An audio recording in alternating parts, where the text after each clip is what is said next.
10 മക്കളെ പെറ്റുപോറ്റിയൊരമ്മ അന്നവും അഭയവും തേടി അധികാരികളുടെ ഓഫീസുകൾ കയറിയിറങ്ങുന്ന നൊമ്പരപ്പെടുത്തുന്ന ഒരു കാഴ്ച.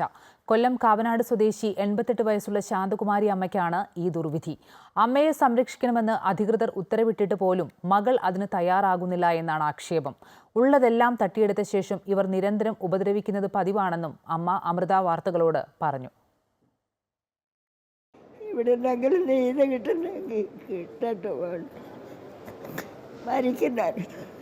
കൊല്ലം കളക്ടറേറ്റിൽ കളക്ടറുടെ ഓഫീസ് പടിക്കലിലെ സന്ദർശക കസേരയിൽ വയോധികയായ ഒരമ്മ തളർന്നുകിടക്കുന്നത് കണ്ടാണ് ഞങ്ങൾ അടുത്തു ചെന്ന് കാര്യം തിരക്കിയത്.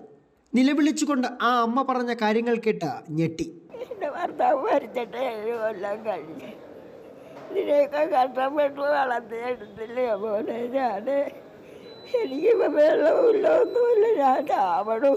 7 പെൺമക്കളും 3 ആൺമക്കളുമുള്ള ഈ അമ്മയെ സംരക്ഷിക്കാൻ ഇന്ന് മക്കൾക്കാർക്കും വയ്യ. 3ാമത്തെ മകൾ ഉഷയ്ക്കും 7ാമത്തെ മകൻ ജയമോഹനുമൊപ്പം തിരുമുല്ലവാരത്തെ AKG ജംഗ്ഷനിലുള്ള വീട്ടിലായിരുന്നു താമസം. ആകെയുണ്ടായിരുന്ന 3.5 സെന്റ് വസ്തുവും വീടും മകൾ ഉഷയ്ക്ക് എഴുതി നൽകി. പിന്നീട് ഈ അമ്മയെ ഇവർ ഉപദ്രവിക്കുന്നതും പട്ടിണിക്കിടുന്നതും പതിവാണെന്നും അമ്മ പറയുന്നു. അവരെ അടുത്തൊക്കെ ഞാൻ കഞ്ഞിയും വെള്ളവും ചോദിച്ചിട്ട് തന്നില്ല മോനെ. എനിക്ക് അന്നൊരു ഇത്തിരി ചോറ് കൊണ്ട് താടിന്നു തന്നില്ല. എൻ്റെ പോലെ ഹോട്ടലിൽ നിന്ന് ഒരു കൂടി കൊണ്ടുവന്നാൽ എനിക്ക് കഴിക്കാൻ വയ്യ, അതില്ല. മറ്റൊരു മകനാണ് ഓട്ടോറിക്ഷ ഡ്രൈവറായ ബാബു. ഹൃദ്രോഗിയായ ഇയാൾക്കും ശാന്തകുമാരി അമ്മയെ സംരക്ഷിക്കാൻ കഴിയാത്ത അവസ്ഥയാണ്. അമ്മയെ മർദ്ദിക്കുന്നത് ചോദ്യം ചെയ്യുമ്പോൾ തന്നെയും ഭിന്നശേഷിക്കാരനായ മകനെയും സഹോദരങ്ങൾ മർദ്ദിക്കുന്നതും പതിവാണത്രേ. അമ്മയായിട്ട് അപ്പുറത്ത് ഭയങ്കര വഴക്കും ബഹളവും നടക്കുമ്പോഴത്തേക്ക് എനിക്ക് ഇടയ്ക്കിടയ്ക്ക് നോക്കാൻ എൻ്റെ മോനെ കൊണ്ട് ചെല്ലുന്ന എൻ്റെ മോനുമായിട്ട് ഇവൻ ഭയങ്കരമായ വിഷയങ്ങളുണ്ടായിട്ടുണ്ട്. അത് കാരണം എനിക്ക് ഓടി ചെല്ലാൻ പറ്റത്തില്ല. അവിടെ ബഹളവും ചീത്തവിളിയും അങ്ങോട്ടും ഇങ്ങോട്ടും അടിയും ബഹളവും നിരന്തരം നടന്നുകൊണ്ടിരിക്കുകയാണ്. പോലീസിലടക്കം പലതവണ പരാതി നൽകിയിട്ടും ഫലമുണ്ടായില്ല.